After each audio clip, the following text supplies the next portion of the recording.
Petro niku biasane nek kumat-kumatan niku nganu vertikal. Apa penyakit sing sirahe mubeng? Oh, vertigo kok vertikal. Vertigo niku nggih mboten Petro ya waras.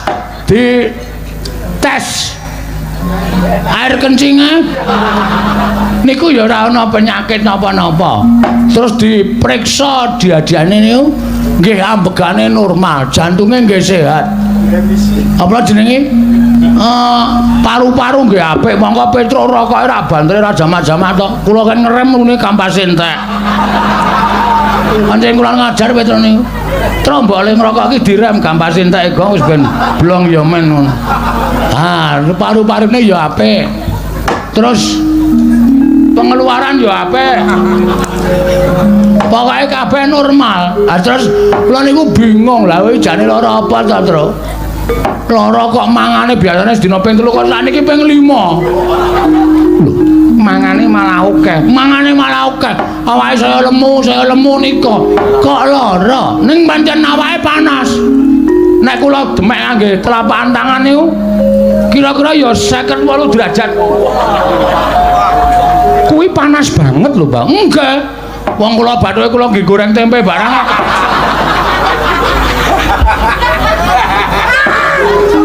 Ngono to enggak. Panas tenan. Bathuke kula demek niku panas terus kula kai lemah plentek ora-ora terus kula dalahi tempe pletik-pletik lho to. Bathukmu iso kaya wajan. Iya. Nanten niku. Sawijining dina Petro nika gelem ngomong. Lho, Petro gelem ngomong nggih. Tru, mbok omong ngono kuwi, Tru. Gong, Reng. Aku arep omong karo kowe. Aku iki jane ora lara. Ning awakku lemes kaya ora duwe kekuatan. Mergo aku ki mung kepengin nagih janji. Sapa sing janji karo kowe, Tru? Omong. Nek pancen ana menungsa sing wis tau tate janji karo kowe ora ditepati, kowe kandha tak paranane, tak dodoke korine, tak kinange gambir karo suruhe. Kuwi tembunge wong lamar. Oh, iya.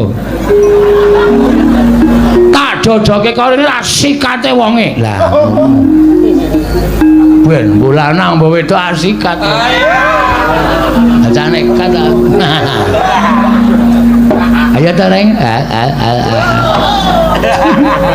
Mata. Jebula Petro niku bloko. Jebule kok jebula. Ya men to kowe. Wong tembung jebule karo jebula iki padha wae kok men kanthi daerahe kok. Jebule Petro niku bloko. Nek sing janji niku Prabu Kresna.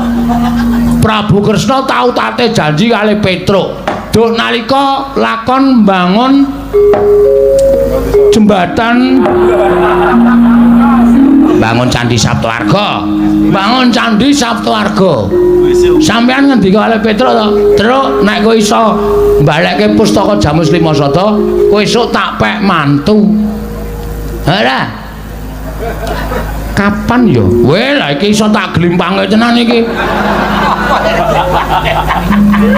Ngaku ora. Petro ngamatur ngoten niku lho.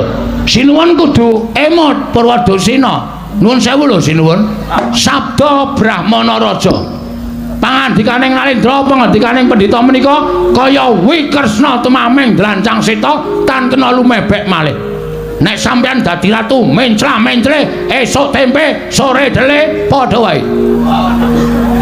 Ngoten, sampeyan bakal ora dipercaya dening para kawula. Sampeyan ora bakal dipercaya dening para nayaka. Sampeyan dadi ratu cecel kan Narendrane. Ayo. Aku ora. Kusik Bagong tak iling-ilinge. Waduh, suwi iki. Wis yamene. Dar limbukan jam piro iki? Dadak mikir bareng. Kusik-kusik. Apa jaman nalika ana lakon Prabu Bumi Loka kae? Nah, jaman ana lakon Prabu Bumi Atlas.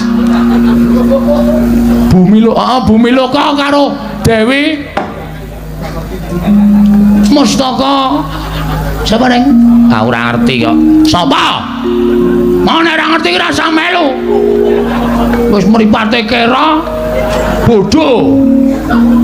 Kira ya men. Aku arep mulih aku. Mulia kan ora ana sing ngewangi kowe. Petro ora ana, kowe biasane Tru. Aku arep mulih ta Tru. Saiki mulai tendang tenan kowe. Kowe kejem bang karo aku, Kang.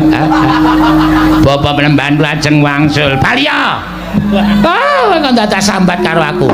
Nek sampean pun nate janji harus ditepati. Ngibarate men saramano Oscaripano. Kuwi apa? Kula dhewe ya ora ngerti. Wong kula meh ngawur kok. Panjenengan kudu nepati. Monggo saniki kondhanging jagat kondhang kabiyawara menawi Prabu Kresna kagungan putra inggih menika wanita ingkang nedheng dungkap dewasa. Namanipun Dewi Grontol sapa? Lah sapa jenenge? Prantawati.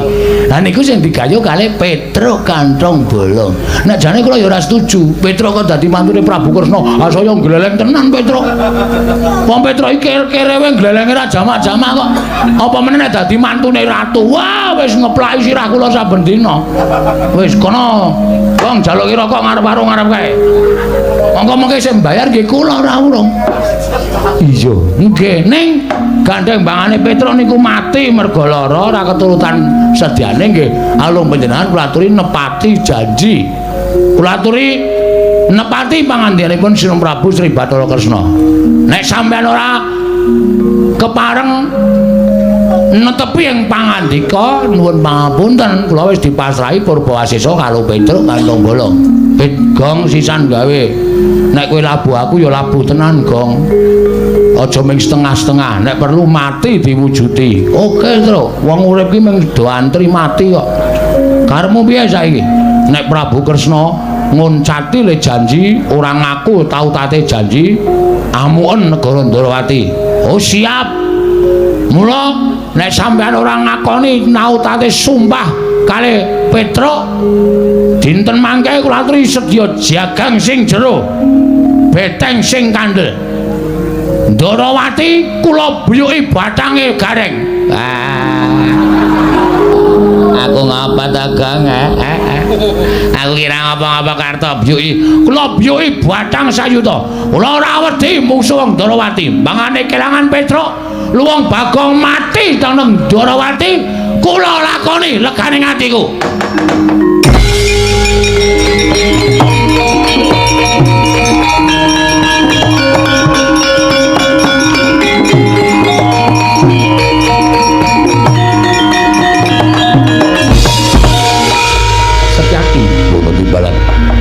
Kowe arep ngopo? Kula sajaipun kok panas krungu suarane Bagong. Dadi kepeti. Santai wae, ora usah dadak kemrungsung. Kowe mau guneman piye? Guneman nek Prantawati ora diwenehke Petruk, tak aturi jaga jagang sing jero beteng sing kandel. Tegese kowe nantang karo wong Ndarawati. Ora, aku mareng ngejak sekak wong Ndarawati. Jagang sing jero, beteng sing kandel, piyone ana, mentrine ana. Kan kuwi main sekak. Kapok ora kowe. Kowe kok senengane percaya banget karo Bagong. Wong Bagong ki nek omong ora iso dipercaya kok. Terus sampean kok malang kerik napa? Niatku arep ngelabrak karo kowe. Lho, sampean nantang kali kula to? Lho, malah getak karo aku. Lah kula niki wong ora golek masalah kok mang tandangi sermu piye? Semangkean kowe dumes Senopati apa dianggep Bagong wedi karo kowe? Wani karo aku. Sing kandha wani sapa? Sabar sareh lenggah sing prayogi mriki, lenggah mriki. Ngapurancang ning ngarepe ratu kok malang kerik sak penake dhewe. Kagungan rokok mboten? Ora, tak caosi. Niki nggih rokok dum-duman. Kapok ora wis saiki kalah karo Bagong. Niki niku sing nesu dudu sampeyan kudune. Nek sing nesu sampeyan nek beda lakone. Sinesu sapa? Ah sampeyan iku ora tau maca naskah. Iki sing nemu nesu dudu sampeyan. Sing nesu mengke ana wong sing nesu. Bagong. Nun. Yen aku arep maringake kelawan kowe, iki ana sing nglamar Wrantawati. Nah iki masalahe nang kene iki lagi terurai semuanya. Sinten sing nglamar Wrantawati? Durna Bagong. Ajeng diwenehke arep diwenehke Lesmana Mandrakumara. Lesmana iki wong kentir. Lesmana iki wong peka karo dirabekke iki sing do nglamar iki do nganggo utek apa ora? Ah, iki lagi asli.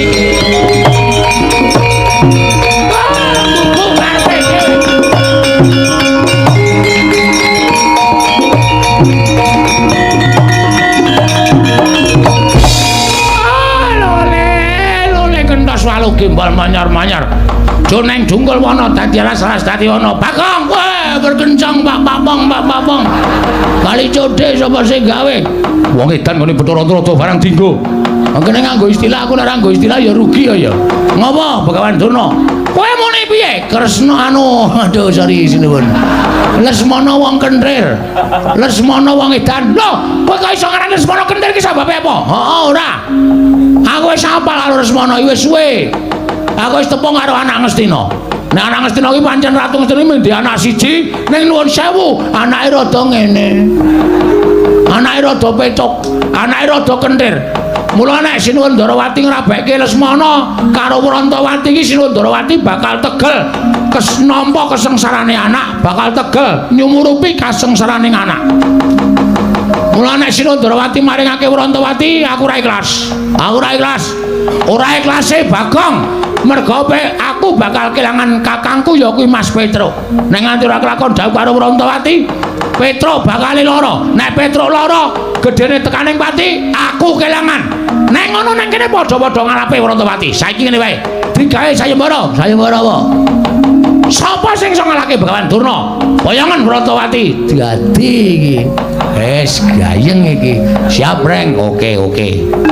Ora nangis to kowe? Ora. Aku mungsuh Durna, kowe mungsuh Baladewa.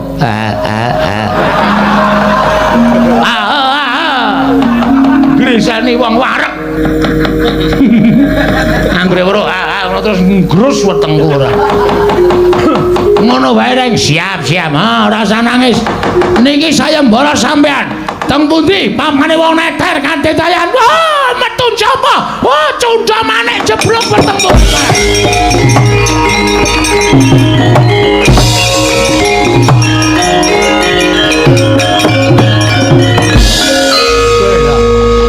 Iki kok ora nesu iki. Kepiye aku Durna wis dadi, Reng, ayo Reng. Digawe muntap, Reng. Carane, Nene, tak jak dialog. Oh iya. Iki sing arep nglamar Wrantawati iki wong loro, sapa wae? Durna karo Prabu Baladewa. Lho, Durna karo Prabu Baladewa. Durna wis tak tantang. Monggo Durna gawe sayembara. Upama Reng, upama piye? Upama Prabu Baladewa ki ngewangi Lesmana piye? Lho, ayo aku abot Petruk. Terus ayo. Terbuat dari kayu? Bukan. Ada rodanya? Bukan. Ditarik kuda. Udah. Ada pengemudinya? Udah. Iki kok malah bedekan iki piye to iki? Iya goblok banget to iki. Maksudmu kok kita kon nesu kok malah ada kudanya nyeleplak bathumu iki piye? Ayo radong kok ya. Ora ngerti kok ya. Sing arep nglamar ki wong loro. Siji Durna, loro Prabu Baladewa. Reng, apa? Aku wis musuh Durna nek Prabu Baladewa melu nesu piye? Wah, Ratu Mandura iki wedine mung karo aku le. Ratu Mandura iki ora wedi karo sapa-sapa iki wedine karo aku. Nek kowe musuh Begawan Durna, musuh para Sata Kurawa ora sadi. Nek kono Nata Mandura Prabu Baladewa melu aku tandinge iblis lanat cangkepe sapa kowe muni kaya ngono.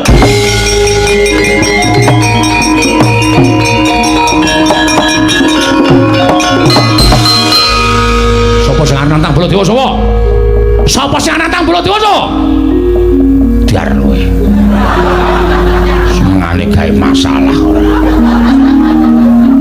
Ayo, Reng. Kowe kowe wis tak gaweke dalan, kowe wis sumbar ayo. Ki nek nganti kowe engko ora ono sing wani nandingi Petro ora kelakon rabi, nek Petro ora kelakon rabi, Petro mati piye? Mati mbok men. Oh, tak kandhake Petro kowe yakin kowe, gong ora tumbak cucuan.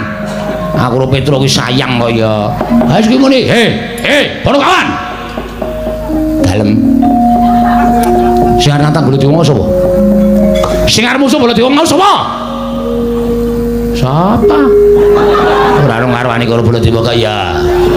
Ya Kang ya. Kita aku mumpung megar iki kampleng ye. Ora nangis mah. Canggeran dedet kok meng nangis.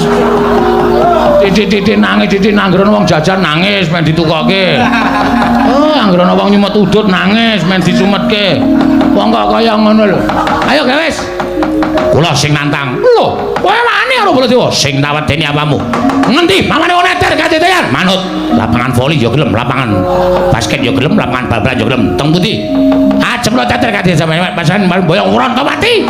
Urantawati dadi bojone Petro. Mboten ngene dadi bojone sapa-sapa. Urantawati dadi bojone Semana Mandra Kumara. Sing kandha sapa? Sing kandha aku. Kula ora ngrentukke. Nek ora ngrentukke arep ngopo? Lho, kula ora ngapa-ngapa. Waduh. Aduh. Iki ra dadi iki. Waduh, aku kok ya melu bunek to, Bagong. Kok sampean mboten sak mikir. Iki tak pikire mawon. Kula sing metung perkara niki. Wani ngono metu njaba. Ah, metu njaba. Lho, ngopo ning njaba? Aduh, piye kuwi? Piye? Ora dadi meneh to. Ngono ya ora paham kok kuwi. Tajak metu njaba ora gelem, nek metu jero nek ayo ta. Nek nganti ana apa-apa sapa sing tanggung jawab? Oh ya iye. Oh ya klembak-klembik kok. Ah, padane ora. Pokoke Urantawati raup anu kok raup. Rabi karo Petro. Karo Lesmana, karo Petro, karo Lesmana. Nek kowe ngayal kok tak glandang metu. Ayo tandinge nolok bareng.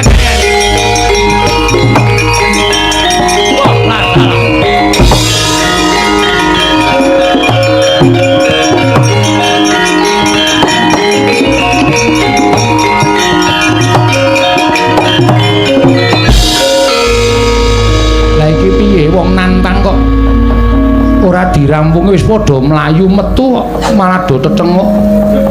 Ya alon-alon metu kok dipeksa. Ya Reng, ayo. Aku ya alon-alon. Wis aku metu karemu ora karemu. Manut karo kahanan pokoke. Wis kono padha budalono ningke ngestaken dawuh.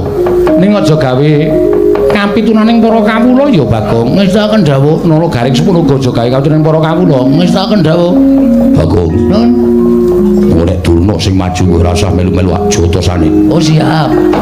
Wah nduk jago siji meneh Reng. Setyaki wonten dawuh kowe iki ngopo? Kowe iki ra entuk melu-melu kowe iki rombongane sapa? Piye rombongan Jawi. Lah kok melu jotosi karo Durna ki sirmu piye? Sengit. Ora seneng. Engko nek nganti Kurawa ngerti, Kurawa mbelani Durna, kula ora wedi kuruput Kurawa. Yen kok Prabu Baladewa prisa, kowe didukani kok Prabu Baladewa. Nek pancen kudu ngono, kula ora wedi karo kok Prabu Baladewa. Pancen iki ngayal kok. Sakarmu arep wangi Bagong sakarmu ora sakarmu. Ngiwangi no. Wah. Reng apa ngaso iki awake iki. Meng paitan swara iki. Ayo. Sing kemandang Ndara Sencaki. Lho. Ayo ora iso. Aku kehilangan nama.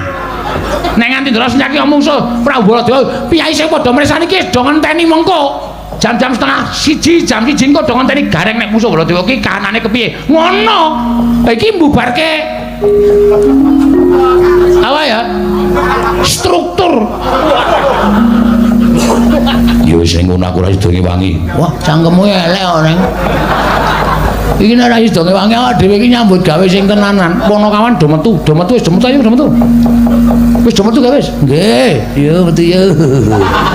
Wis ra entuk rembugan nang jero. Reng ayo metu. Iya ya. Nek ora tak gusahi ndak mengar domong wae. Anggere muni domong entuk sambutan kok senenge ra jamak-jamak. Nek ora entuk sambutan keringete dilewerane kok.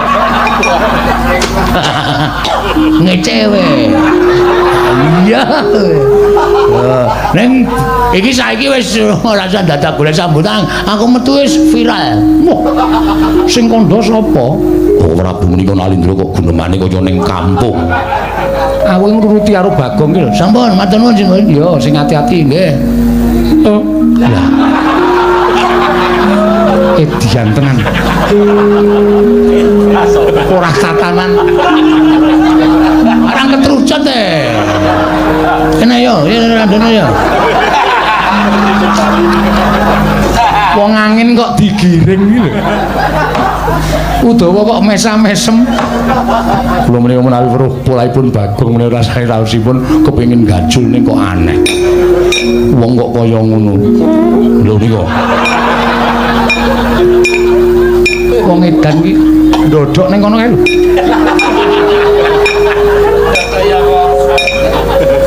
Setyaki wonten timbalan budana kang padha seba ingsun kundur ngedhaton mriki ngestaken dawuh sayeptine ingsun lagi bingung perkawis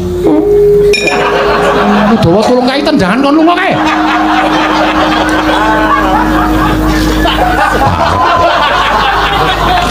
ngapae jare arep metu isih ngadeg nang kono kuwi nang nggo mlaku matal-matal e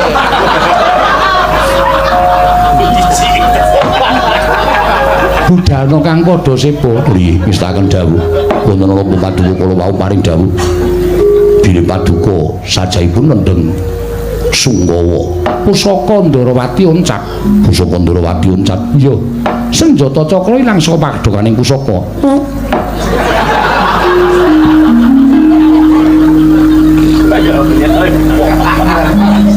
Bagong takon lunga kok isih krungu suarane. Nyuwun ngapunten kula sinuwun.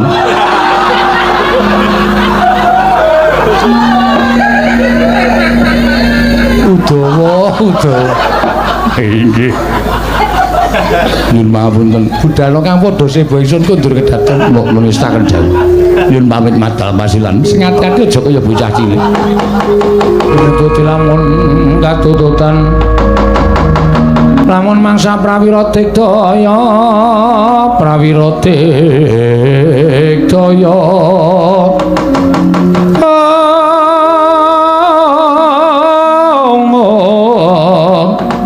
Ronanggono magawe gelarira wang-wang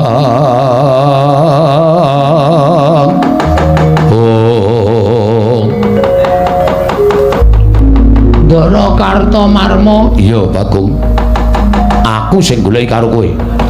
Nampun ketemu manut tak bondo, tak ora princung sikilmu. Didhawuhi dening bapa menemban duna kinen ngundurake kowe aja nganti pisan-pisan mboyong lawan Dewi Wrantawati. Ngerti yo Dewi Wrantawati bakal didhawuh dening ya kuwi anakku Lesmana Mandra Kumara. Semanten ugi kula Ndara. Nek nganti kula wangsul gagal mboyong Wrantawati kula kelangan Petruk mula mbangane Petruk mati mongko Petruk menika role Panakawat Petruk niku anake bapak nek Petruk mati bapak sedih nek bapak kula sedih wong sedih niku mesti kencokan penyakit nek bapak kula sedih kencokan penyakit bapak kula lara nek bapak wong lara niku kembange mati Petruk mati bapak sedih lara mati wah ya iso tumpes kelor mula mbangane Petruk mati luwung kula mawon sing kudu iso budidaya ngalahke Kurawa lho wani karo Kartomarma sing tak wedeni apa wani aja linggo ning ngisor ayo ngadeg padha karo Kartomarma nandhaki yen pancen kowe sewani karo Kartomarma kula teng ngisor mawon sebab ya apa wis kula seneng teng ngisor pun kula teng mriki mawon wangkal karo Kartomarma candhak siramu tak jebleske lemah pecah dadi loro weh wonge akeh kok mung dadi loro deke pirang-pirang menadil wah kowe iki geneman cara apa cara wong kene marganing patimu pangga tak ayoni Ndara Kartomarma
gikur tak suwuk.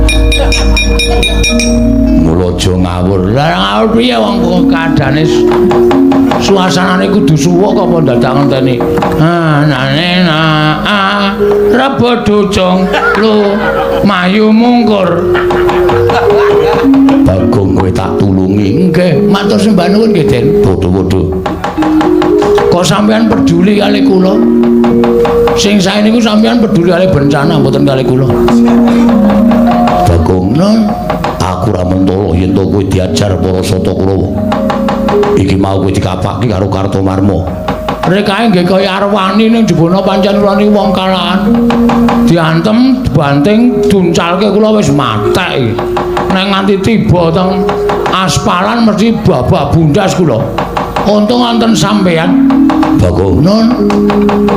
Tahe wangi, lek kungi wangi iki ndelik-ndelik. Nggih, aja nganti konangan Koko Prabu Ndarawati. Yen konangan aku didukani. Pun mengkene wonten dukane Sinuwun Ndarawati aku sing tanggung jawab. Kowe wani karo Sinuwun Ndarawati. Mboten perkara wani, mengke kula sing ngomongan. Kula nek alasan niku pinter.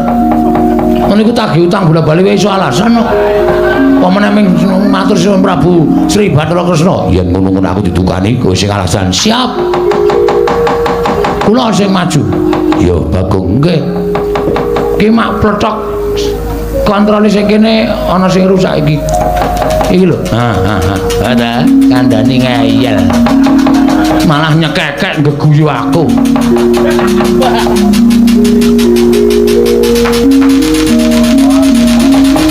Yo. Pun tindak mriko. Iya Bagong.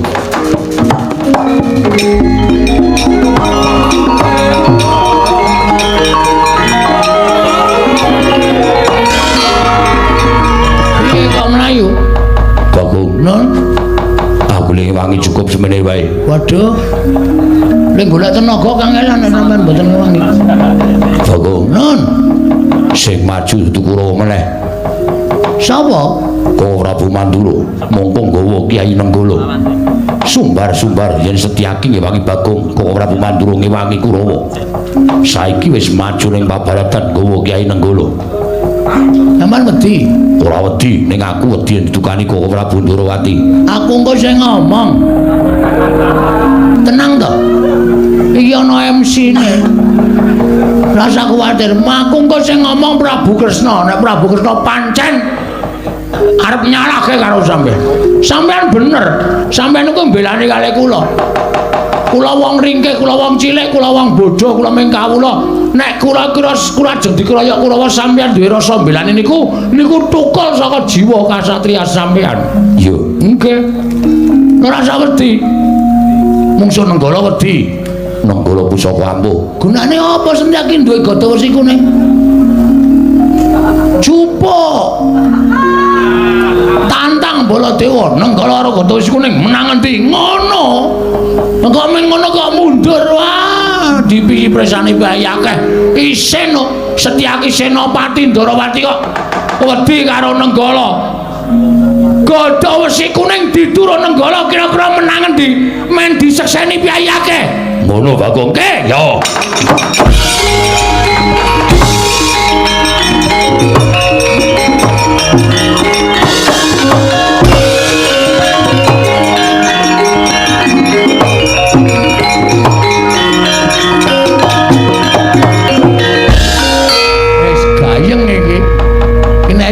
Aku kudu cepak-cepak mulih iki.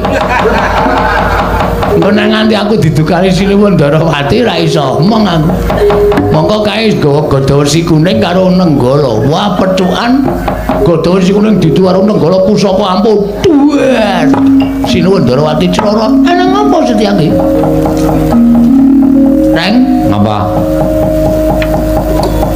Montore juga saka parkiran. Iya. Ayo mulai kayak iki selah-selane angel. Mulai ya siap-siap mulai saiki le iso mangkat engko sore. Wah, kowe iki nggo kendaraan ya bosok. Oh, tekan kono-kono. Ayo karek ya wong seneng-seneng kaya kang ora. Wis ayo, iki mulai ora usah mulai. Iki ora tanggung jawab nek mulai. Ditonton sih Ndara Baladewa karo Setyaki le gelut piye menang sapa? Alah dhewe aja-aja nggawa gada wesi kuning. Engko nek Sinuwun Darawati tekan kene ora masalah wis to.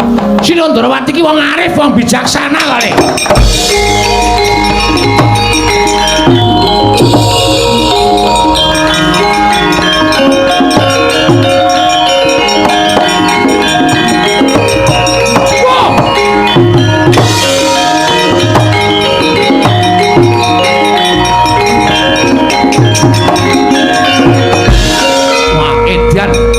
Setyaki wis diniyati tenan yen to belane karo si Bagong.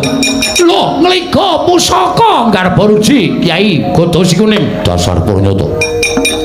Koko Prabu pancen wis niat belani Kurawa gawa Kyai Nenggala. Mentala karo Bagong, mentala karo Setyaki. Wong Tegelan kudu dimungsi wong Tegelan. Lho, kowe wani karo Baladewa? Nuwun sewu, mboten ateges kula wantun. Nek Bagong tekane mati saka Kyai Nenggala kula ora nrimake. Kok gawa wesi kuning? Yes ben, ayo jajal ditu. Wesi kuning karo Nenggala menang endi? Edian, ora edan iki tenanan. Lho. Wah, dalah.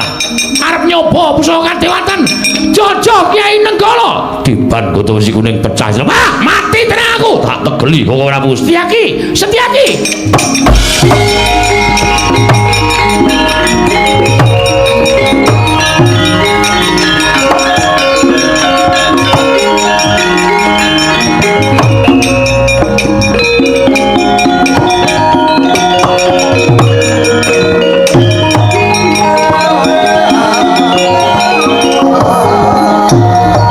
Setyaki, boten timbalan. Sing ngakon sapa? Ana ing Paramatan Agung Negara Indrawati iki mau, kowe ra wis matur karo aku, Koko Prabu kula badhe ngrencangi Bagong aja. Iki dudu perkaramu, iki perkarane Bagong karo Kurawa. Lah kok kowe mbadal, kowe nrajang wewaring nata Ndrawati? Malah kowe ngliga Kyai Godosi Kuning, meh wae didu karo Kyai Nenggala. Lah ya kuwi, kadang-kadangane ngeyel Setyaki. Iki perkarane Kurawa karo Bagong kok. Begawan Durna wadul karo aku yen Kurawa bubar ora karu-karuan mergo diajar diamuk karo Setyaki. Mula pun Kakang ora trima. Pun Kakang niga Kyai Nenggala niatku bakal ngagar-agari karo Bagong. Lah kok dipethuke Setyaki nggo godho wesi kuning. Setyaki ana timbalan. Karemu piye to? Kula dipun kengken. Lho. Sing ngongkon sapa? Bagong. Bagong kongkonan kowe nyuwun tulung kalian kula supados kula munduraken Kurawa. Lah caidan tenan kok. Bagong ngenteni? Nggih. Bagong. Nun. Tanggung jawab. Karo sapa? Sinuwun Darawati. Beres ngakurana aku. Saiki kon mrono. Iki lagi ono perlu sik tak tanda tangan sik. Tanda tangan opo? Mbok iki sak ditanda tangani opo aku ya rundeng. Ayo mrono bareng aku ora gelem tak ketak sirahmu. Wis santai-santai. Kalau dhisik ngrono. Nggih. Anggere ora rene aku ditukani kok ora wis tak ajar. Nggih. Endi? Manggru mbiyen. Edan timbali ratu kok semoyo. Bagong. Bagong, nun. Rene. Pripun? Kowe iki kok edan to? Lah sebabe sing ngakon Setyaki ngajar Kurawa sapa? Mboten wonten. Aja edan. Kowe iki ngapa ta kowe iki? Kusike santai wae. Iki kok ki tronjonge tekan kono. Ora usah kuwatir. Kok muni mboten wonten? Awal kata-kata kudu ngono. Santai lho. Lah kok dadi Setyaki omong nek kowe sing ngakon. Ah niki sejarahe ngeten kula critani. Ampun nesuri yen kula diajar Kartomarma. Iya. Candhak Kartomarma duncalke le Kartomarma. Dislametke Ndara Setyaki. Ndara Setyaki nyelametke kula. Kula kontal kudune tiba teng aspal napa teng watu pecah sirah kula. Kali Ndara Setyaki disaut cek didhuke alon-alon. Terus suwuk gamelane terus kula rangkulan karo Setyaki. Matur nuwun nggih, Den. Padha-padha ngoten. Kok sampean sayang kali kula? Aku ra ketang sithik tau tati tok udang tok omong kok, Gong. Berarti sampean tresno kali kula, tresno. Nek kula lara, aku melu lara. Nek kula mati, aku layat. Ngoten niku. Sing muni ngono niki Ndara Setyaki. Nek kula dijotosi wong sampean weruh niku kira-kira ati sampean pripun? Aku ra mentala. Padahal kula dijotos Kartomarma. Lenggah. Bagong tak aturi apa jeneng kuwi ngaso kula tak ajari. Ngoten niku sejarahe. Lah tegese Setyaki mboten dawuh. Kowe ora dikon Bagong. Kok mbok tanggung jawab. Iki engko tekan kono, santai wae to. Lagi tak rembug. Saniki kula tak takon karo sampeyan. Iya. Nek Setyaki duwe rasa welas kali kula kleru. Lho, ora wong Setyaki kuwi tau tate tok udang, tau tate tok mong ora ketemu sedilo. Nah, terus nek Ndara Setyaki niku ngeman kali nyawa kula kleru. Ora. Nah, terus nek Ndara Setyaki niku ngewangi kula mongko kula dijotosi wong. Ya kuwi Kartomarma. Napa Setyaki kleru? Ora. Lah ya wis. Ora kleru kabeh kok sampean niku. Kuwi lak edan iki. Ora edan iki asli. Matur nuwun Bagong, padha-padha. Santai mawon. Iya. Kok ora Bu? Nggih. Kula nuwun sewu, kula ingkang nyunaken pangapura. Lho linggo ngapur to. Iki minggat to. Oh ya omong kok ya. Nuwun mapunten menawi Setyaki nggadahi krekat lan karkat kados mekaten menika.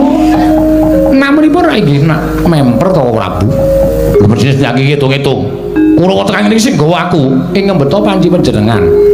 Ning nek Kurawa didhawuhi karo Begawan Durna kon njotosi Bagong menika napa ya memper. Lah Bagong menika namung ijen kaliyan Gareng, mongko Gareng awakipun kados mekaten menika. Tangane cekot sikile bejing mripate kira kon perang. Ampun rasane Gareng. Gareng nek dinake mripate cekot, sikile bejing tangane cekot itu nangis. Oh lho jaluk ngapura. Wah, wis santai reng, wis ora Ndara Kresna ketrucut kok. Arep mulai wae aku kok.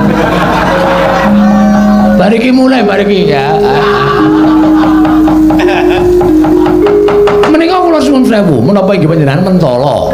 Terus sakniki kula nuwun sewu. Ya wi. Namung sami-sami badhe ngrebat dhateng pun anak kula Wrantawati kok direwangi gegeran ngono lho. Menawa mboten nami lingsem. Lho, sing marahi dudu aku. Inggih, sakmenika sampun. Mboten sisa ngrembak sapa sing marahi ndak malah ora rampung-rampung perkarane. Mergi kula misah kalian panjenengan kalian Setyaki menika awit wonten atur ing badhe kula aturaken. Ana atur piye? Anak kula Wrantawati sareng kula dangu Wrantawati kowe dilamar iki karo si iki. Lah kowe milih endi wong ayu? Wrantawati matur kan kula. Kok ora Bu? Kanjeng Rama, kula menika dipun wengku sinten-sinten kula sagah. Nanging kula ngertos Kanjeng Rama menika nembe sisah. Amargi koncatan pusaka Ndarawati senjata cakra. Mila sawenika ngaten mawon, Prabu pun wonten negaring Astina, munjuk atur sanipun Nyai Prabu Duryudana. Menawi Lesmana saged ngaturaken senjata cakra wonten negaring Ndarawati, Wrantawati kula aturaken dhateng Lesmana Mandra Kumara njaluk pamit Nyai.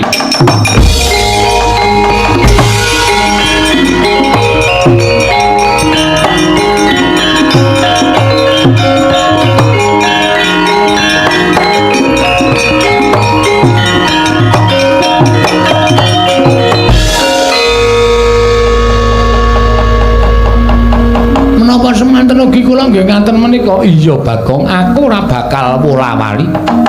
Wrantawati matur karo aku Kanjeng Rama yen to nyuwun pamit durung aja kesusuman ketok kaya Prabu Baladewa. Wong kowe kok kaya Prabu Baladewa gareng kon mrene. Apa? Timbali Ndara Kresna. Nah, ngene komplit aku lek dawuh ora kepenak to. Kok suwe men ra teka-teka sikile niku becik. Dadi nek mlaku niku suwe. Duh keseron aku mesti krungu kan. Anggere diecele cacat nangis keloro-loro.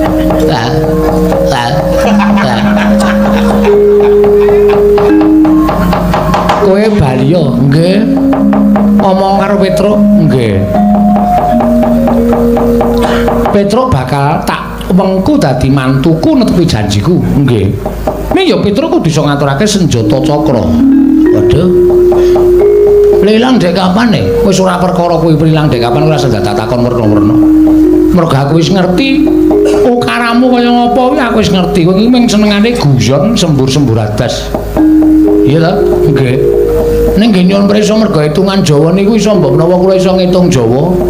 Ilange nek ora karo dikliya dina. Anggara kasih, anggara wis ketembung anggrek. Kasih ki cinta. Cinta sejati memberi bunga anggrek. Ngapa iki ra ngomongke kowe lho? Wah, ora. Wis kono omong nek Petruk ngatrake senjata cakra, Petruk bakal tak pek mantu, nek ora ya wis. Ora bakal tak pek mantu kaya janjiku. Nggih, nyuwun pamit nggih sinuwun. Iya sing ati-ati. Kula tak wangsul, tak ketemu Ali Petruk, tak omong apa anane Ali Petruk. Iya sing ati-ati nggih sembah nuwun. Kula nyuwun pamit sinuwun. Iya sing ati mbok gareng iki digendong. Ampun dirasani to. Iya ya. Lali aku. Sampun lho ampun wangsul ketemu Ali Petruk tak ngomongke apa anane. Iya Bagong sing ati-ati aja kaya bocah cilik. Nun nggih ngestakaken dawuh sinuwun. Mbok Ben, mutar Mbok Ben. Kena mau iso pesen apa jenenge? Iso pesen soda gembira barang mau mergo kowe. Kowe mesti menyang dhewe kowe. Nek ora ana wong iso jajan nek ana wong kok iso kok gering ora. Nengke wae yo. Padha obong wae mayu ora iki. Nek Petruk karo obong men modar sisan wong kok alemane ra jama-jama ora. Wanggre. Bapak teko mah tak laporke kowe. Tenan asli aku wis ora bakal mikir ringo-ringo. Petruk aleman, Pak. Ketoke lara ning aleman. Mergane ngopo? Ngene. Men bapak sing nengahi perkarane Petruk. Janeng yaneng naloka ngati langit. Jarine tangga teparo sing nganti tekan talingane bapak Petruk lara. Lah kok iki wis waras bareng wong tuwa teka iso tenguk-tenguk. Kowe lara apa ngopo? Matur bapak. Nala gareng piye? Petruk pun bloko kalih kula, Pak. Bloko perkara apa? Jane piyambakipun menika mboten sakit. Ning pancen gugat istilahe. Gugat karo sapa? Kali sinuwun Ndarawati.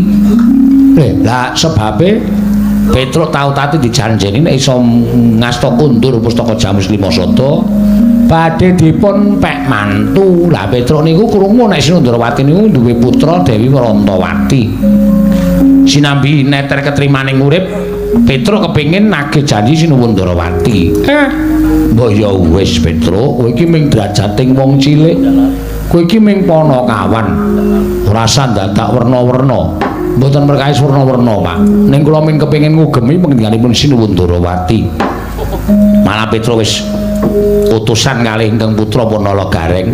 Kowe diutus nendi? Wonten Ndarawati matur wigatosipun ning Sinuwun Ndarawati nggadahi pepanggil rerubuh. Nggadahi syarat. Lah, syarate apa? Setunggal. Menawi masuk kantor mboten kenging mawi kaos.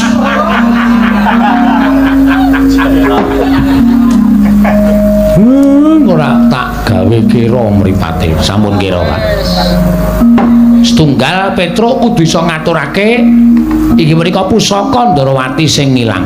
Niku syarate saka Sinuwun Prabu Ndarawati, Pak. Semareka den prayitna samurires eka balik titiyani gandayani Trisunya Purnama sasi gilar-gilaran ing tengah latar milang lintang Bima Sekti. Lagene wis entuk laporan saka kakangmu Gareng sing raya-raya wis saguh dadi dutamu ning Ndarawati. Lah saiki rak mingkari kowe to Petruk. Nek pancen niatmu nagih janji tenan, lah aja terus kelikaran ning kono kuwi ora bakal kelakon penjang kamu. Nek pancen Sinuwun Ndarawati kepengin kundure senjata cakra. Turta kuwi dadi jalaran Sinuwun Ndarawati bakal maringake putrane marang kowe. Nek cara aku ya neter ketrimaning urip. Nodi ketrimaning urip nek pancen Petruk iki dikasih karo sing gawe jagat. Mesti ora kurang jalaran nggon entuk srana ketemu karo senjata cakra. Nek pancen kuwi dudu pestimu, Wrantawati dadi jodoh daumu.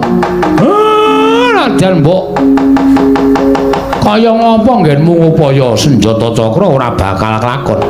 Sing lanang to, Truk? Aja mringkus kaya wong wadon. Ngulir budi mikir, kowe iki mikira.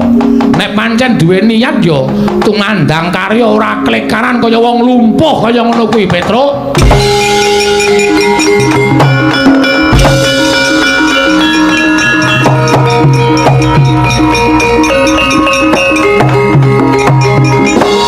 Klepat lunga Petruk, Pak. Wis ben lunga ya ben. Nek ora dingonokne ndak ora tumangkar budine. Ora mbudidaya nek duwe gegayuhan ya kudu wani. Mbudidaya ora mung enak kapenak ngenteni tekaning kanugrahan. Dintenono kanugrahan iki nek ora digayuh ora bakal teko. Nggih. Wis ayo ning negara Ngamarta perkarane Petruk. Ya wis ben disandang dhewe kelakon karo orane wong kuwi gegayuhane Petruk. Nggih, Pak. Semare koten prayitna semurire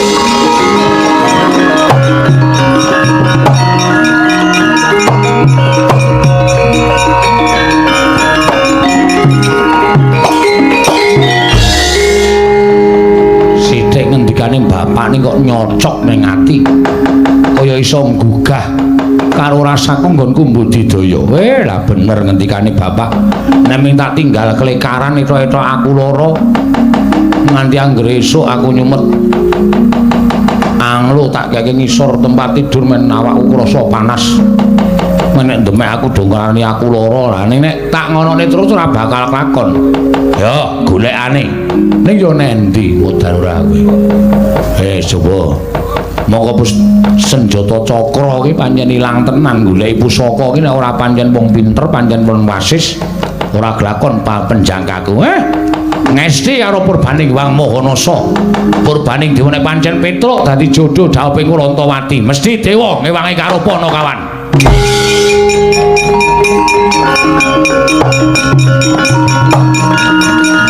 Werkencang Warudaya.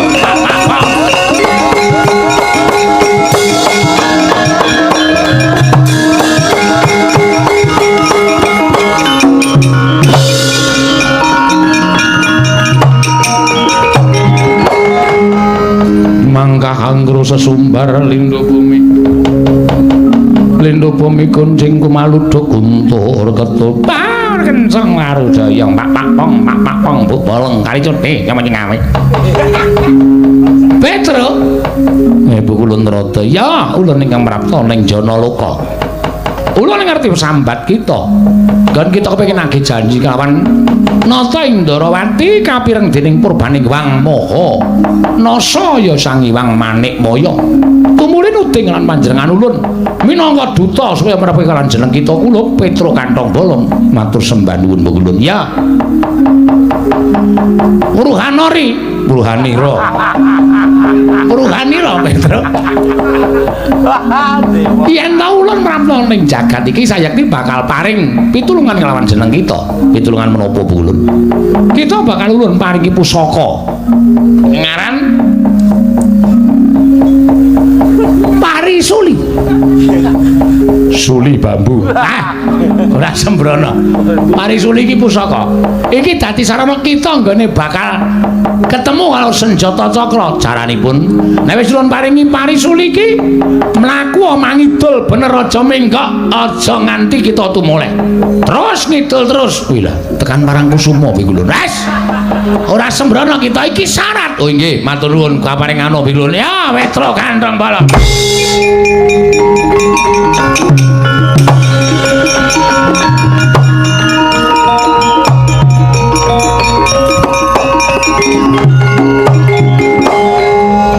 nyuwun mangapunten Parisuli napa bonsai iki Parisuli dengkele atos lah kita ya aja ngawur iki Parisuli nggih Wis mengko yen bisa kita genake nggon kita bakal ketemu harus njata cakra. Matur sembah nuwun Bu Kula. Ya. Lajeng kula nyuwun pamit. Sing ati-ati aja kaya bocah cilik ya Petruk. Nggih. Kula tak melampah ngidul menika mboten menggok. Aja menggok wis ta kita bakal ketemu srana. Nggon kita bakal kasembatan panggayu kita. Matur sembah nuwun. Sing ati-ati Petruk kantong bolong. Dene Kakang Semar rawuh ana ing negara Ngamarta. Kakang Purhanira. Yen to dina samengko Ngamarta nedheng koncatan Yoni. Ya Dipol. Mula wektu dina iki gandeng kowe minangka dadi pamomonging para Pandhawa. Mara kangge padhangna penggali mbarep kakangku sarta kahanan negara ing Ngamarta. Enten apa to, Gus? Kekilapan apa Kakang Semar teka dadak dangu marang Puntadewa? Mangkir miyen. Kula niku namung abdi, kula menika namung batur. Kula mboten damang, kula mboten dong. Sing dikersake sinuwun Punta menika menapa? Kakang Semar dadi Purhanira Kakang yen to Ngamarta koncatan pustaka Jamus miyang jimat kelima sada Kakang. Sarating pandam sumula amadangi jroning pasarean ngenangi wadana katon remu-remu kalingan ngangrengeng sang Dyah Manahengkung ing praptaning kinunah nala garing dumraja tanpa lalapan.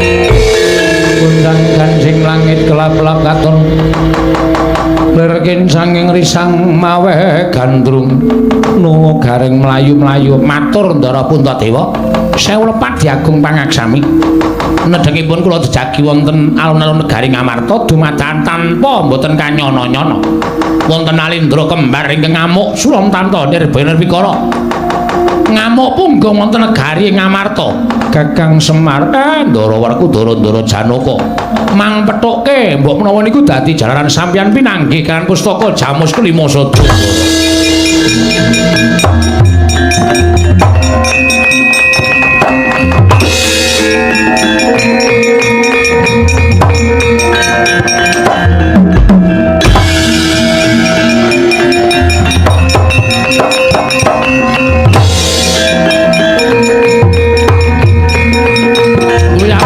Sarwa dawa mawon. Tak jaluk tanggo tumbal. Wah. Oh, wek. Iya.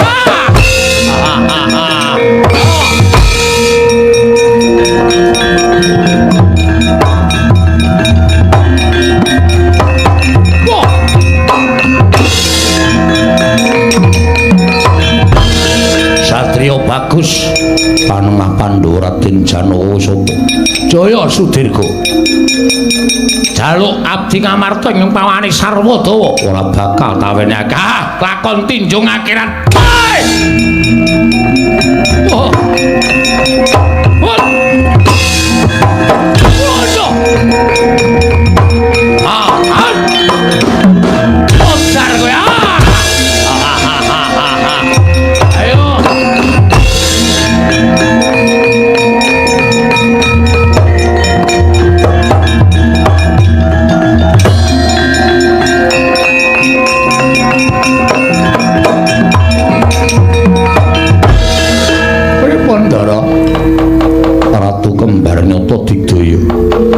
Sesiung aku dicokot Kakang Semar awakku krasa ora duwe kekuatan pancen ora sabaene awiden golek wong sing iso ngalahke ratu kembar nika sapa pun to sampeyan mangetutke laku kula.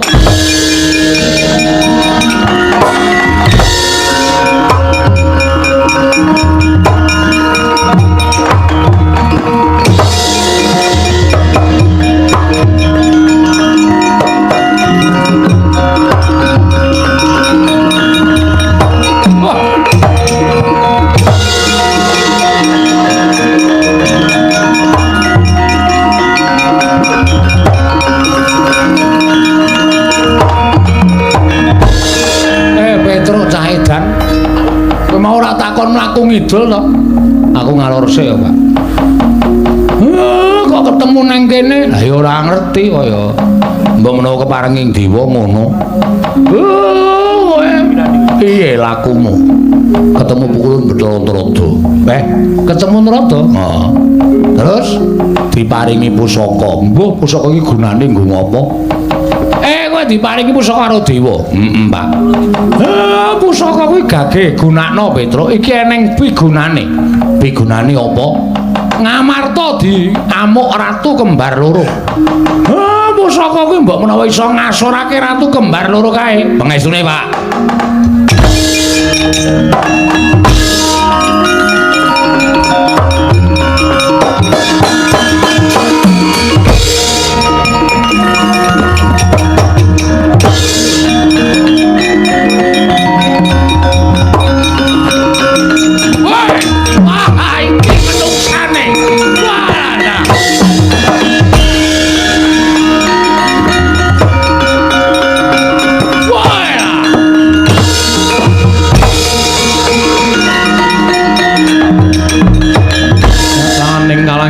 Gelar Pandan Moncar tinon lir kekonang surem sorote tahan padang waladal Yayi Jayastirga Kakang Jayalengkara iki menungsane ana menungsa pawane sarwadara irunge dawa cangkeme dawa tangane dawa wudele dawa sikile dawa mbok menawa iki kudu dadi tumbal negara Pulung Kedah Kencana ora sakakan gunung tanpa guna dirangket menungsane dadekke bekakak ning negara Pulung Kedah Kencana mangke riyen mang bekakak Petruk ning carane sapi dijagal sik Mas ora mung waton dicekel rek sapa dicekel sampeyan iso mateni Petruk sasane Sandara Langit wah candak dadi tumbal candak go ning negaraku legane atiku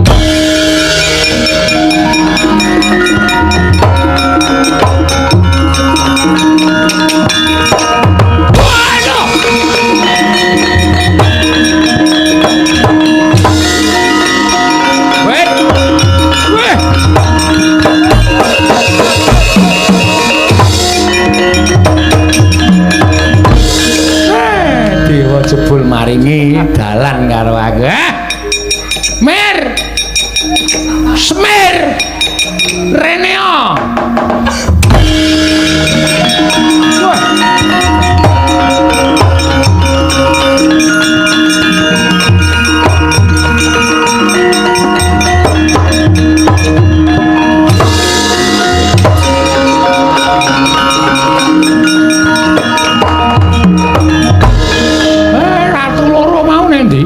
Mati, Pak.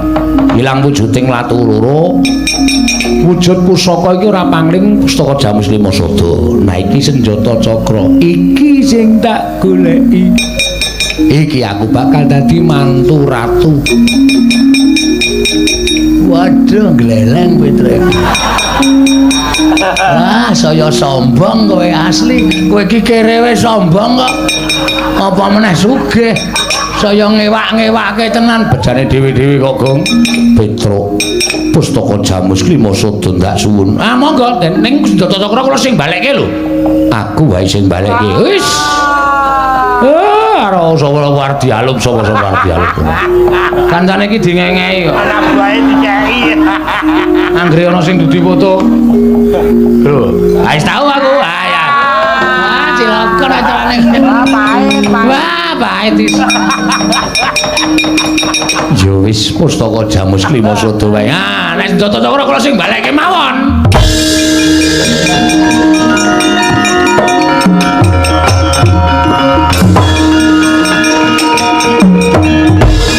Wis yo Pak, nyuwun pangestu. Aku tak ngatur senjata cakra ning negara Ndarawati. Pancen cah iki nek ketrima ya ngono. Pengen rabi anak ratu kok kelakon. Wah, jan gleleng. Terus aku adimu lho, Tru. Ndonga apa? Aku ya ning mlebu metu Ndarawati ya bakale bebas wong kuwi adimu aku keluargamu. Ora iso. So aku nek dadi mantune Ndara Kresna pangkatku tumenggung. Wah, idia-idia. Tak kongkan-kongkon. Ora masalah nek susuke tak pek. Anggepe apa aku? Aja susuke dipes mongko akeh susuke karo ning tuku. Anggepe sak penake dhewe. Wis ya pancen pangestu. Aku melu Petro.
Pusaka Ndarawati nggih netepi pangandikanipun Sinuwun Kresna sapa sing iso ngundurke pusaka Senjata Cakra bakal dipek mantu entuk Gusti Ayu Rantawati. Petro dalem pusaka tak suwun.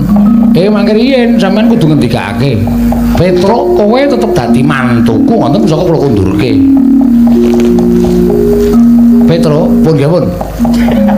Semaku iri, Tru. Iri. Kuwi sing ngarep kuwi Rantawati. Edan. Enom banget lho, Tru. Oh ya men. Oh ya tegel. Karo bojone kok ora tegel. Iya. Iki calon bojoku kok ora tegel iki piye? Wis marone umurmu ya, men. Ora urusan. Nah, ya ngene iki bejane. Edan enom banget. Wah, edan. Aja diteritani ya, Tru? Iya. Aku diteritani, di videoke sithik, moh. Videoke ora. Itu ya moh ora rasa warna-warna ora. Ya aku turu nggonamu. Aku turu kene kok. Oh iya, Dik. Waduh cilaka aku. Wis kene Petro kene. Ngendika riyen, "Iya ya Petro kowe tetep dadi mantuku." Larak ngaten. Monggo.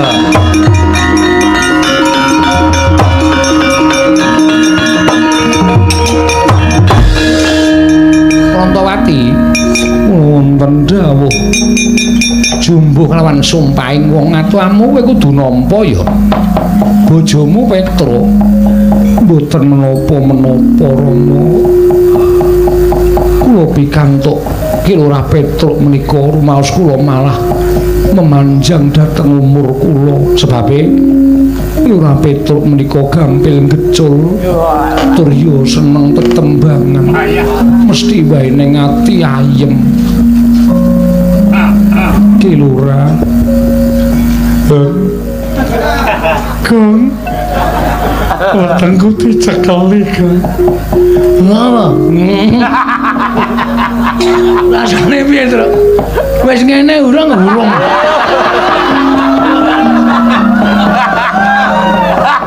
Aku iki biasae cekeli ngono wis ngono lho. Aku kelainan kowe. Ora wae ora. Brambang lanang iki ora.